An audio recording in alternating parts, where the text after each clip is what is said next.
Entonces ellos dispararon también unos tiros, pararon la camioneta, nos agarraron de pies y manos, nos balancearon así, nos tiraron, que recibimos un golpazo bárbaro contra unas cunetas que estaban en la orilla del camino.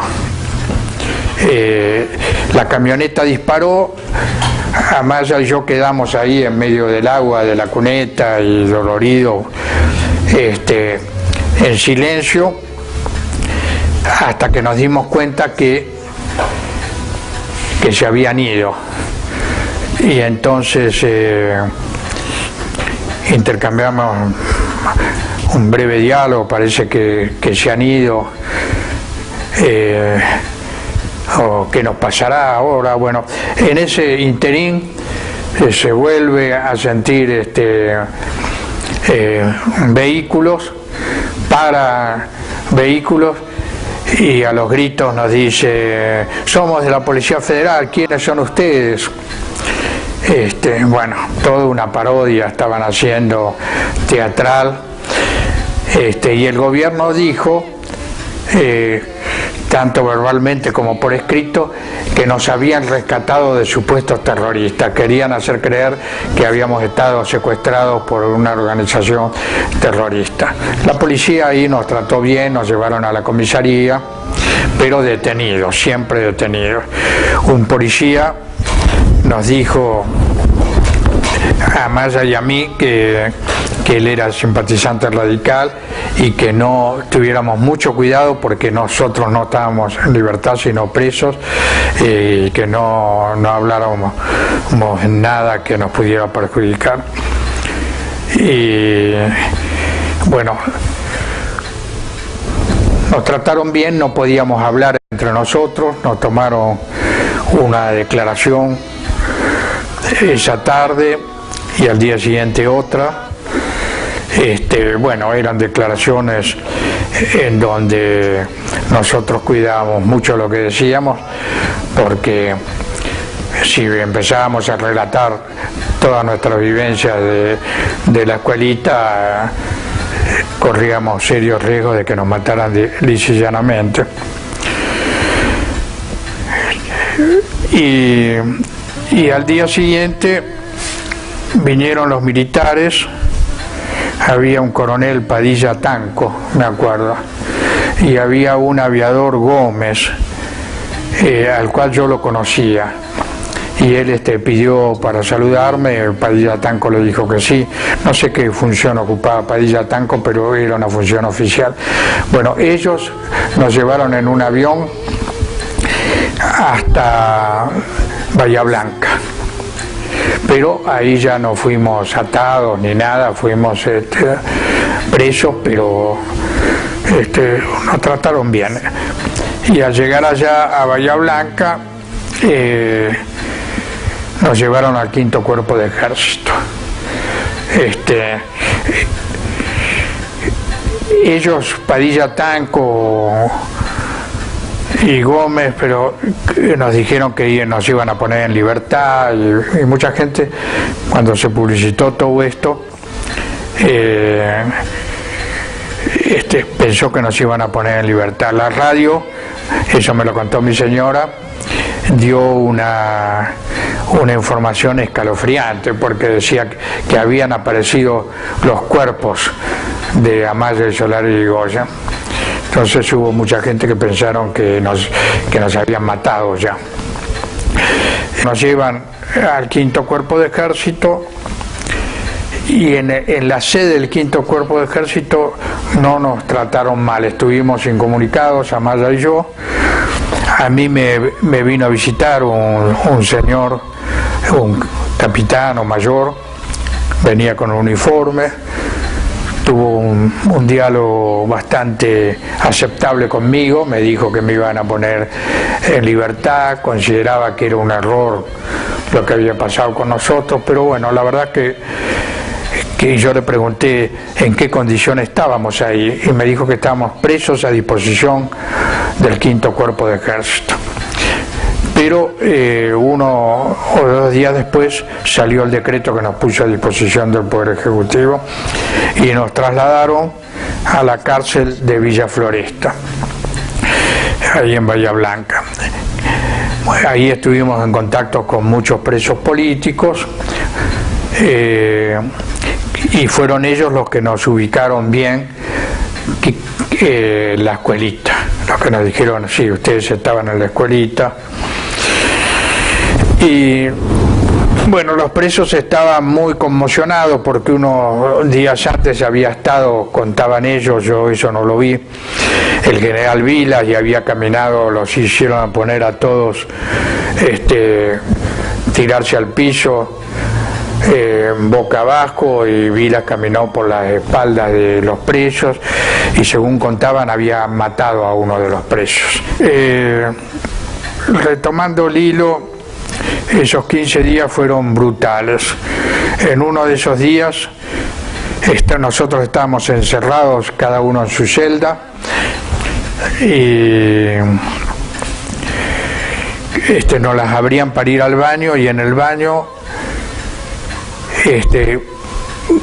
estaba Maya y no lo reconocí.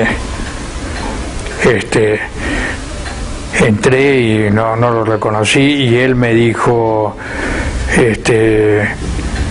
me saludó, y yo le dije, ¿qué haces, Petizo? ¿Cómo estás? Y él me dijo, mal, muy mal. Tenía una gran herida en la cabeza, y él me dijo a mí, se te ve todo negro, y eran los golpes que yo había recibido. De ese grupo, bueno, murieron 2, hubo unos cuantos con fracturas de costillas, y otros, como en mi caso, que no había tenido fracturas, pero tenía el cuerpo negro, no me podía ni sentar de los dolores.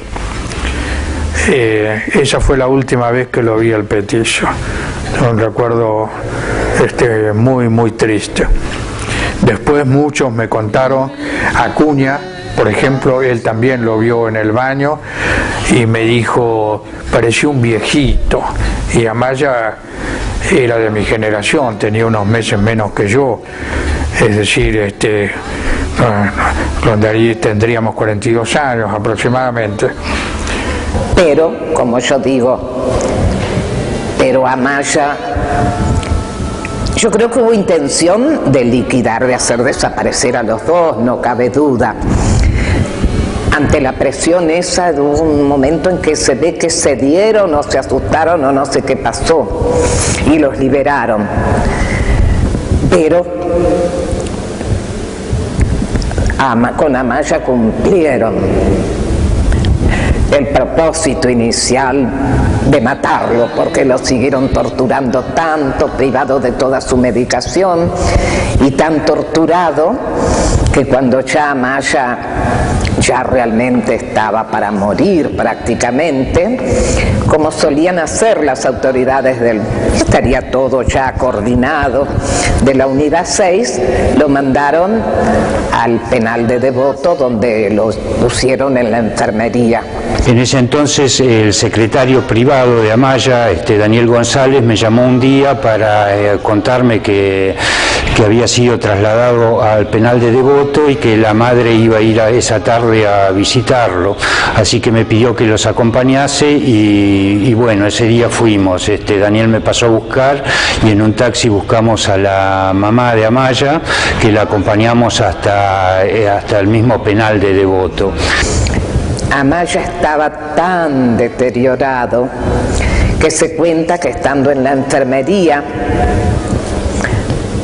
ya prácticamente moribundo, la dejaron pasar a la mamá. Y la mamá recorrió varias camas y no lo reconocía a Amaya. Volvió a salir y le dijo a una enfermera que su hijo no estaba ahí, y la mujer le dijo que sí, que estaba, y la acompañó. Entraron nuevamente a la enfermería y frente a un camastro le dijo, ese es su hijo, y parece que estaba tan delgado, tan en mal estado, que su propia madre no lo había reconocido. Y no lo reconocía Amaya. no lo reconocía a su hijo, de cómo estaba, se ve, consumido, de tan mal aspecto. Y murió el 19 de octubre del año 76, y su cuerpo lo fue a retirar ahí a la enfermería de Devoto Raúl Alfonsín. Ángel, ese día cuando vino me comentó lo de la muerte. Realmente fue una etapa muy dura que tuvo que afrontar,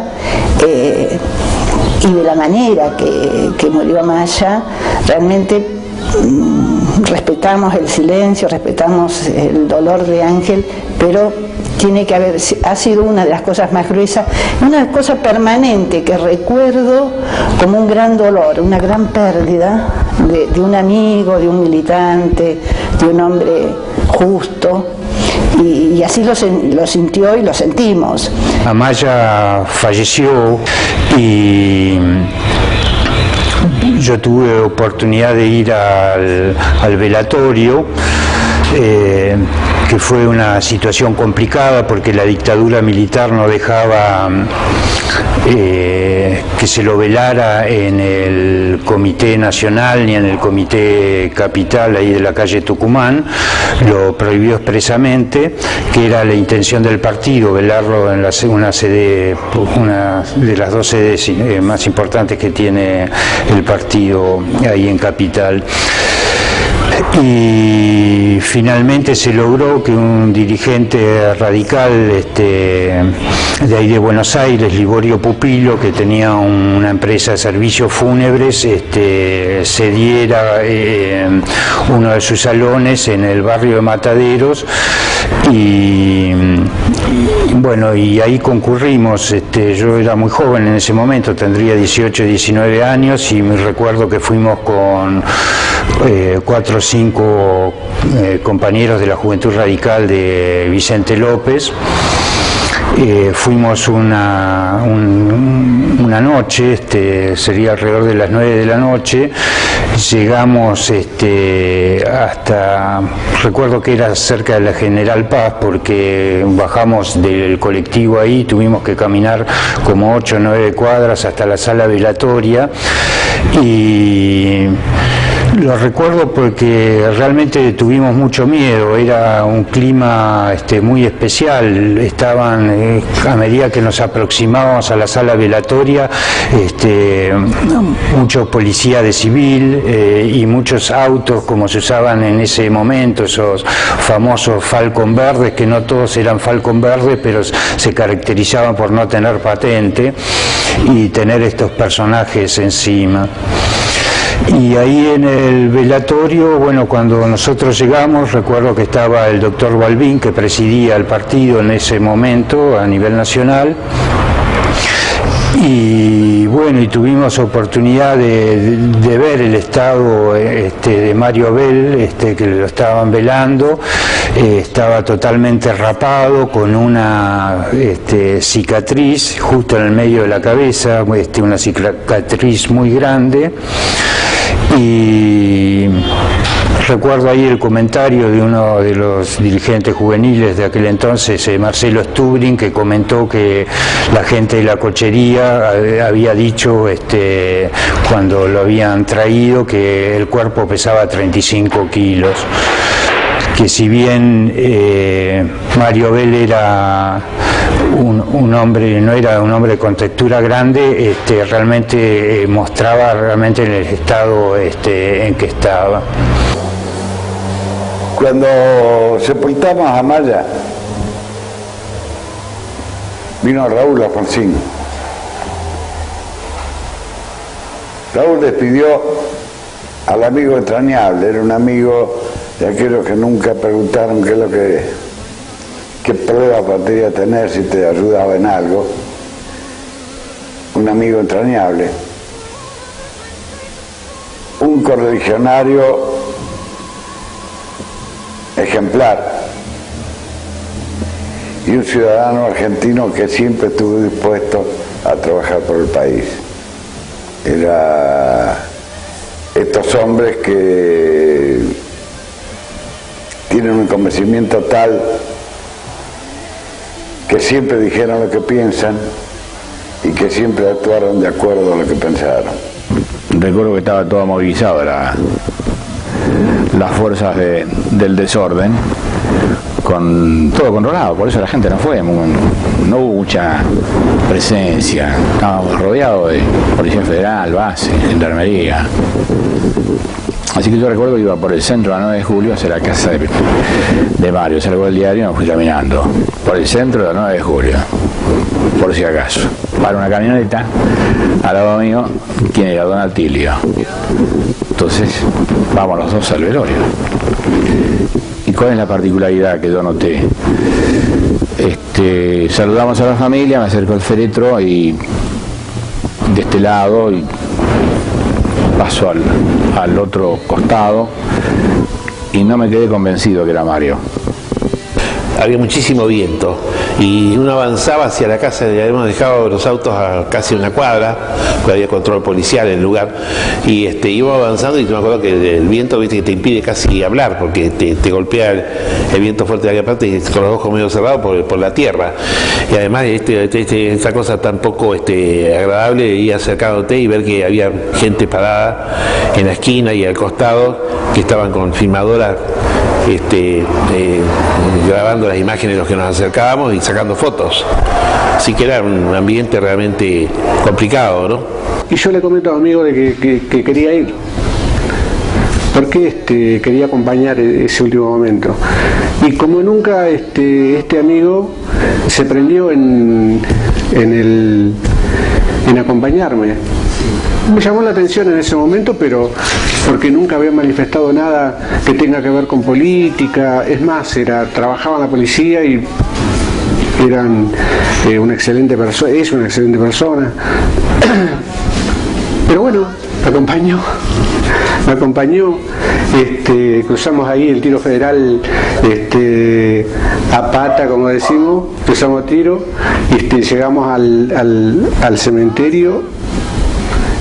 Y bueno, donde había mucha gente, como en ese momento se denominaba rara, mucha policía también. Y pasó ese hecho. Y al tiempo, mi amigo me dice por qué me había acompañado. Él me cuenta que él trabajaba en la inteligencia policía. Y el objetivo de acompañarme era intentar ver y saber quiénes eran los que íbamos al entierro del doctor Amaya. Me dolió bastante. Sí, me dolió bastante, pero pensé o le digo en ese momento, bueno, por lo menos yo lo tomé como que ustedes los estaban protegiendo. No era así, porque lo que estaban haciendo eran controlarnos y vernos qué es lo que estábamos haciendo. Yo simplemente como alumno, independientemente de las cuestiones políticas, pero la idea era saber quiénes pensábamos o intentábamos pensar como el doctor Amaya. Pero realmente un tipo muy especial. Yo lo definiría como una persona muy especial, con un gran carisma, muy simple, con una simpleza y con un afecto muy especial. No, como diríamos años después, ¿no? Él no se creyó nada. Él era lo que era. Era un tipo que llegó a tener el prestigio que tuvo y lo tuvo naturalmente. El 76 viene, justamente ese día en el estudio me dice, mira, te vengo a avisar que el golpe se da dentro de una semana. Y te lo digo porque iban a darlo este martes, dice. Y lo traerán una semana porque había un no sé qué congreso internacional que va a quedar muy feo. Miren el lujo que se dieron, ¿no? Y es decir, entonces, y me dijo esto, al principio va a ser igual que los otros golpes de Estado, que van a ser, bueno, te van a meter, pueden meterte preso, pero después se va a poner durísimo. De allí es que, no, por supuesto, cuando lo mataron yo estaba detenido, estaba en la cárcel de Rawson. De allí es que me quedé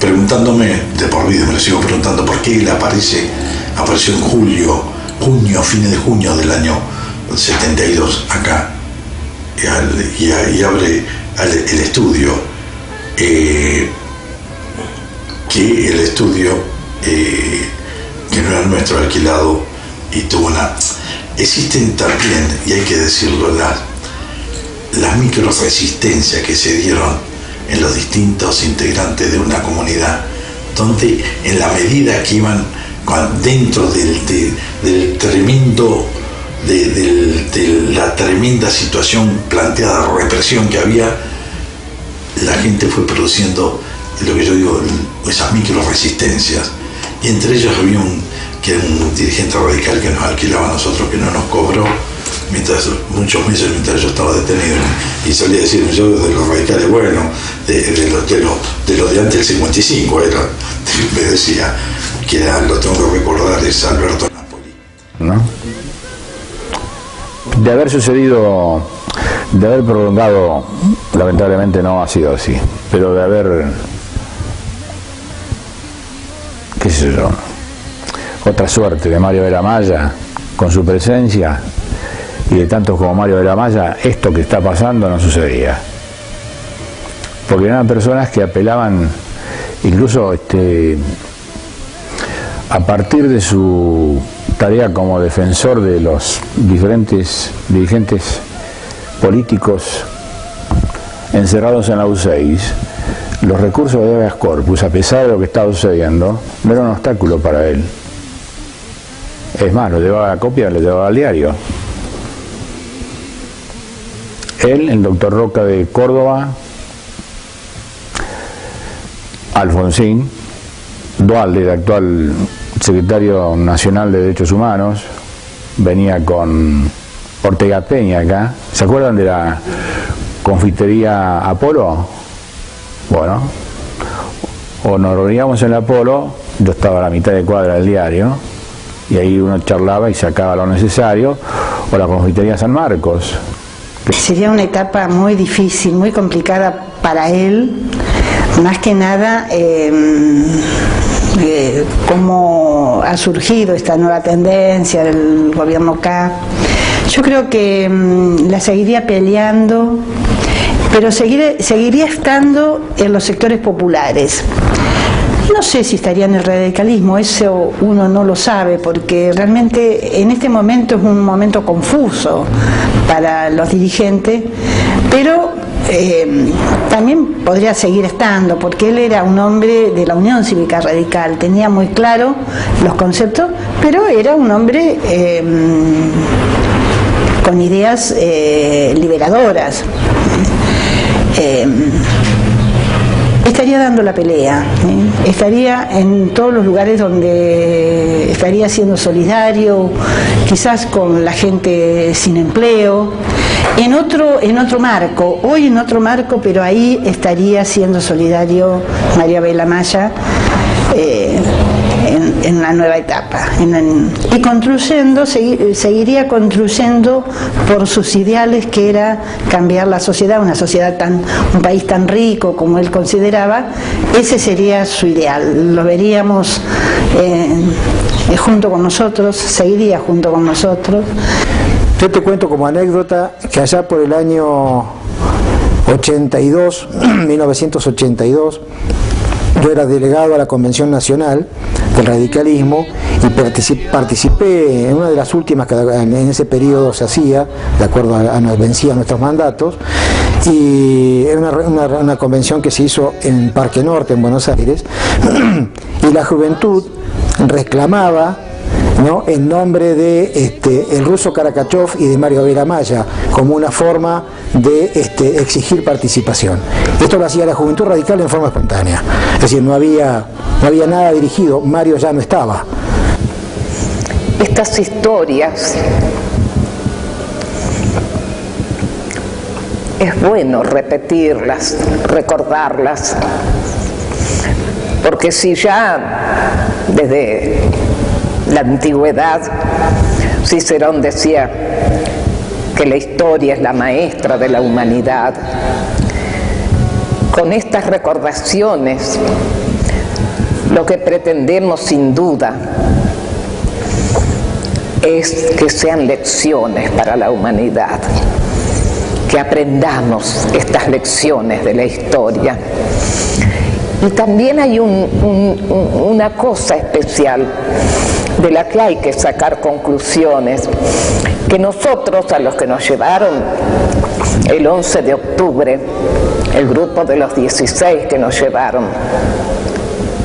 volvimos y no estuvimos años ahí en Devoto sin ninguna acusación concreta, porque todo un pueblo se unió. Todo un pueblo se unió. Nosotros somos rescatados por el pueblo de Trelew. Y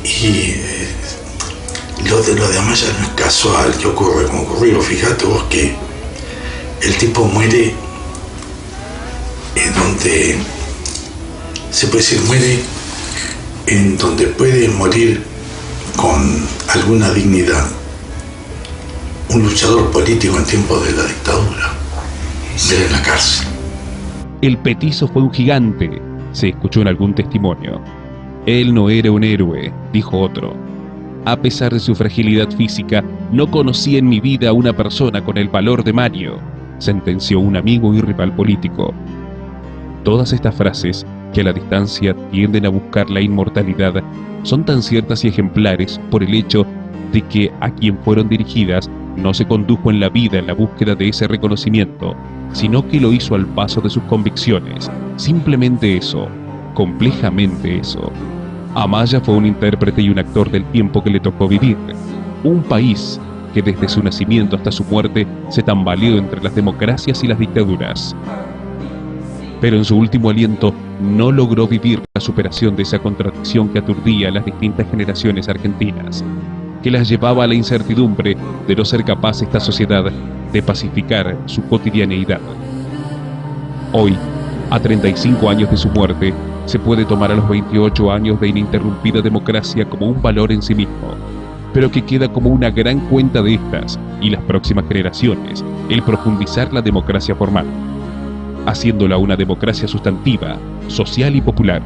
Se debe legitimar la democracia, y esto no es solo cuestión de instituciones, sino de hombres también que sepan interpretar su tiempo, que sepan superar las contradicciones y las divisiones superficiales, pero por sobre todas las cosas, que sean implacables en la continuidad de materializar el pensamiento en acción. En esa tarea los jóvenes están llamados a ocupar un rol importantísimo. Surge como una brújula que oriente el camino a seguir la imagen de Mario Abel Amaya, como uno de los tantos que indican que el camino es la libertad y la lucha contra la desigualdad social. El 30 de noviembre del año 2010, el juez federal Hugo Ricardo Sastre ordenó decretar la clausura de la instrucción y disponer la elevación al Tribunal Oral en lo Criminal Federal, con asiento en Comodoro Rivadavia. Pedir que la justicia repare lo irreparable sería un sinsentido, porque nadie puede devolver la vida de Amaya. Lo que la justicia está obligada a realizar con total urgencia es simplemente funcionar, y que los culpables tengan el castigo que merecen, y si hubiere inocentes, que lo sea sin un ápice de duda. Solo funcionando la justicia puede, con decenas de años de atraso, ayudar a cerrar un ciclo que nunca debió haber comenzado, el de atentar contra la vida de Amaya, el de intentar destruir algo que la sociedad nunca va a olvidar, que fue un hacedor de la libertad.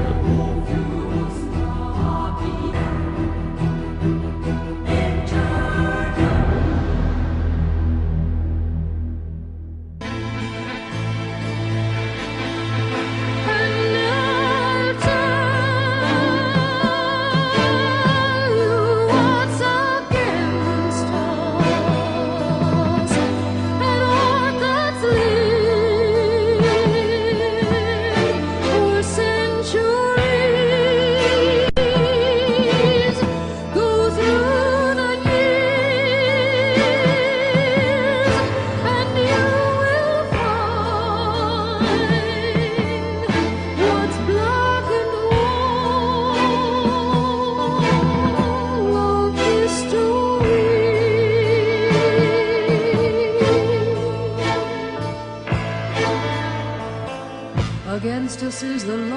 its immensity of strength and power.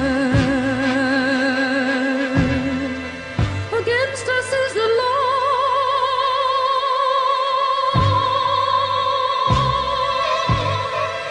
Police know how to make a man a guilty or an innocent.